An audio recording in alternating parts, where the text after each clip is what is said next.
How's it going, people? We're back again. For this one, I'm going to call the Perfection Philosophy Revisited. Okay. I talked about a little bit about the Perfection Philosophy in the previous video, and I'm just going to go into a little bit more about it because I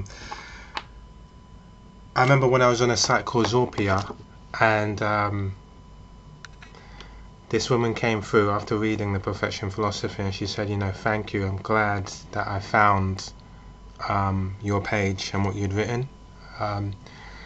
So I believe that it kind of self-empowered her, and the reason why is I believe that some people are doing good in this world and maybe they're not kind of reaping the benefits, and they get to a stage where they ask themselves, well, why am I doing this then? If that's the case, if I'm not getting any payoff from doing good, then why am I doing it? And it gives them hope, some people. The only downside to it is that that particular girl, when I replied to a message and saying thank you, she didn't like my response, and a lot of people aren't going to like the response that I'm about to give them now, and that is this: the Perfection Philosophy is not about bigots.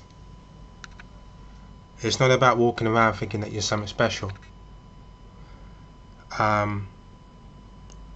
The Perfection Philosophy in a nutshell is making the best out of what you have, out of who you are. It's making the best. It's basically starting from scratch. So imagine if I told you that you can change the way you laugh. Imagine if I told you that you could change the way you could change your posture. You could change your physique. These days you can even change your teeth. You can change your eyes with surgery and all those kind of things. Although the Perfection Philosophy had nothing to do with surgery and going that far. But the reality of it is, you can actually become a different person facially as well. But I'm talking about the whole package. Imagine you can change the way you laugh, the way you walk, the way you sit, expressions, reactions, personality, beliefs. You can change obviously things like your work, your friends, your environment. So the Perfection Philosophy is starting from scratch and changing each thing one by one until it's something that you want, as opposed to you have. As you know, it's you're changing it to something that you've always wanted to become. Now, it doesn't happen overnight. These changes happen very slowly. You do it one, like I've said to people with kind of like the addictions video, it's a very slow process. And this kind of ties into my previous videos when I was talking about after I left school and I didn't get the kind of the greatest reception after leaving school. I didn't get the greatest praises, and that's because there was nothing to praise me about. I only left school with 1 GCSE, grade E. Therefore I decided this is when the Perfection Philosophy started, really, because I decided, right, I needed to make changes. I need to become someone that was likable, but not likable in a way that I'm a sellout, and I'm going to do that in another video. I'm going to call it, 1 minute, I've got a wasp coming in here. Come on now, get out of here. Come on. Go on out. Go on. Oh dear. Doesn't want to leave. Last time I had some big ass bee coming in my room. Now I've got this little wasp. Anyway, so where are we going with this? So yeah, you're starting from scratch with your personality. Yeah, so when I left school, that's when really the Perfection Philosophy started. It wasn't given a name until something like 10 years later, but it was about rebuilding my personality, becoming someone that was likable, but not in a way that I was a sellout, not in a way where you're running around trying to make people happy and not really focusing on making yourself happy. Also, what's that saying? You can please some of the people all of the time, but you can't please all of the people some of the time. you can't make everyone happy, because some people like black, some people like white, some people like left, some people like right, some people like up, down. You know where I'm going with this. Not in a racial way, but in a way where there's two opposites. Some people are bipolar opposites. You can't please everyone. But I wanted to become a likable guy, as in a guy that people respected, people had respect for, people thought was decent. I want to become a guy in that kind of sense. And that's when the ideology of the perfection philosophy kicked in. That you have the ability to change everything. And where the whole changing everything came from, it stemmed from a computer game. I think we used to play computer games back in the day, me and my brother, on Nintendo 64, I believe it was, or Nintendo Entertainment System, and there were wrestling games. And I always used to create these wrestling characters. And again, you can create their faces, you can create their physiques, their postures. Then you create their move list, and that's where the idea of creating this new you came into focus. So getting back to the woman that came onto my page on Zorpia, that I told her something she didn't like. She came onto my page, she said thank you, I really appreciated it, because I was starting to kind of give up hope, and then I came across your philosophy, and it's empowered me. Thank you. It's given me a bit more inspiration and the will to continue doing what I'm doing. But what I replied to her is, I said that the perfection philosophy, I said, when I can't remember my exact words, but I said something along the lines of, we all have our part in this world. So for example, when I come outside my house and I see someone sweeping my street, I'm really happy that that person's there. I'm really grateful that that person's there. I don't ever start mouthing off and thinking that I'm something special and saying, boy, how can you be sweeping this? How can you be sweeping the street? You're disgusting. All of that. There's none of that kind of bigotry, because we all play our role. If I was to, how can I put down a guy that's really he's doing the biggest part of our society, of our organization, order, of our community. He's doing the biggest part. He's keeping it clean. So how can I come outside my house and then diss the guy? If it wasn't for him, when I'd be coming outside my house, the whole streets would be dirty.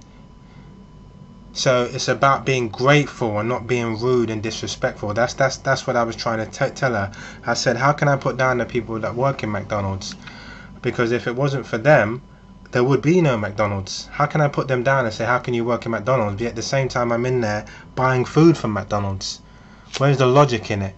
And her, to be honest with you, being let's be honest about it, westernized female, she didn't actually get it. She didn't get it.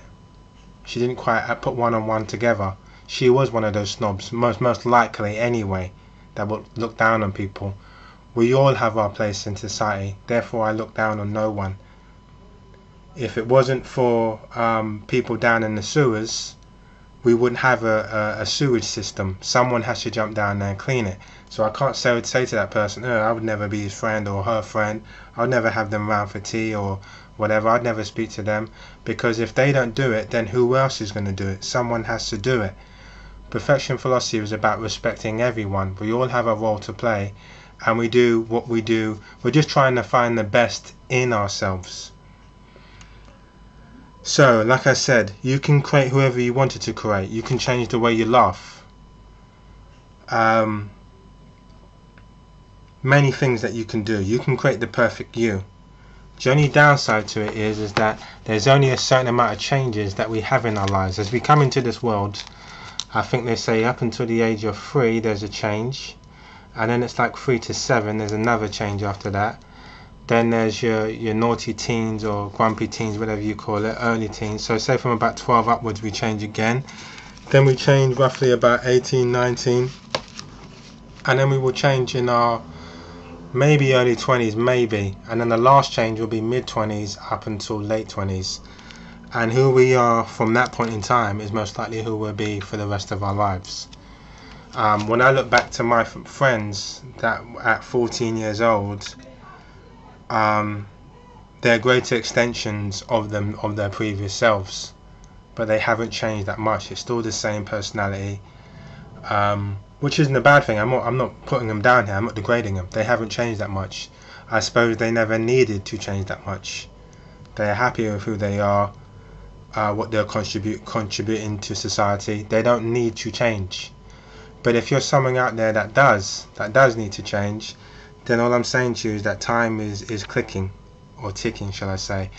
And when you get past like your mid-20s, it's extremely hard to change. But this is the whole purpose of the Profection philosophy, is that if you think about it, if you meditate on it, you can slowly start to change each part of your personality bit by bit. I remember the Profection philosophy also went as deep as to say, like a con artist, and that wasn't said in a negative way. That was said in a way where I remember programs on TV where they would say, I think it was called faking it, and what they would do is they would get your average person from the public, and they would have some sort of they'd have some sort of goal, some sort of challenge, and the challenge was to impersonate whatever it was. It could be a basketball player. I saw one where this guy was on top of a horse. I can't remember what you call it. He was playing like some sort of game on a horse where he had the stick and he's hitting the stick. Dancers, whatever it was. The goal was to impersonate whatever role that the challenge was. I think they had 2 weeks to do it. May even have been 1 week. And towards the end they would have to sit down and have 4 judges judging whatever sport or activity. It could be dancing, could be skating, could be whatever it is. They would have 4 judges sitting down judging them among 9 other contestants, professional contestants, and the judges would have to try to spot the fake. Now, at the end of those 9 days or 2 weeks or whatever, you can say to a certain degree they're not so much faking it, but they are what they're trying to be. Because if I'm continuously waking up and pretending to be a lawyer, and I'm in the justice courts or magistrates courts, and I'm walking around and I'm doing the day-to-day chores of a lawyer, even though I'm blabbing it, it will eventually get to a stage where I'm not blabbing it. I am waking up at 5 in the morning. I am ironing my suit and tie. I am catching a train or a bus at Pacific time in the morning. I may even, just before I leave, I may be, you know, the routine is I jump up out of bed, I have a wash, I brush my teeth, I put on my clothes, I eat a specific meal, specific breakfast. You know, I try and get my 5 a day in. I then pack a short little lunch. I jump on the train and bus, I get to work. I then, you know, whatever a lawyer entails, lunchtime comes, I'm then eating a specific food. After a while, that pretending or that blagging, if I can get away with it for that long, it's not a case where I'm pretending to be something. I am that something. You know, I think this ties into a movie with Richard Gere and this other guy, but I can't remember the name of it. But you get the gist of what I'm trying to say. So to just clarify the Profection philosophy, it's being the best person that you can be. Has nothing to do with anyone else. That you can be, and there's nothing to do with looking down on people. If anything, I've always preached to help people, but help them from a distance. Don't help them close within your environment, unless of course you're that kind of person. All we can be is ourselves. For me, it works. I like helping people from a distance because I like to have my own space, and in order to rejuvenate, to recover. Okay, so that's pretty much it. Yeah, that's don't judge people, don't judge them. The perfection philosophy isn't based on judging other people. You're working on yourself, and everyone has their role to play, and be respectful that we're all playing our role, because you only, as they say, you're only as strong as your weakest link. So if you're dissing the guy that's cleaning your streets, then he stops, he strikes, he's on strike. Who's cleaning the streets? Everyone plays their role. Respect them. Okay, and that's pretty much it. Yeah, that is pretty much it, guys. I think that I've explained the perfection philosophy to a T. Like I said, I am going to do another video, because I think some people don't seem to understand that it's not about being fake. Certain times when you're around people, you have to step up and say what needs to be said, and people aren't always going to want to hear it. Okay, so I'm going to do a video on being nice versus the nice guy versus being a sellout, because they're three completely different things. And again, people may not want to hear it, but it has to be said, because some people think that just because someone's always nice, that they're genuinely nice people, and it's there's a grey area in that. Okay, because sometimes they're not stepping up and challenging people. They're just playing it safe all the time. But anyway, I will see you around for the next video. Peace.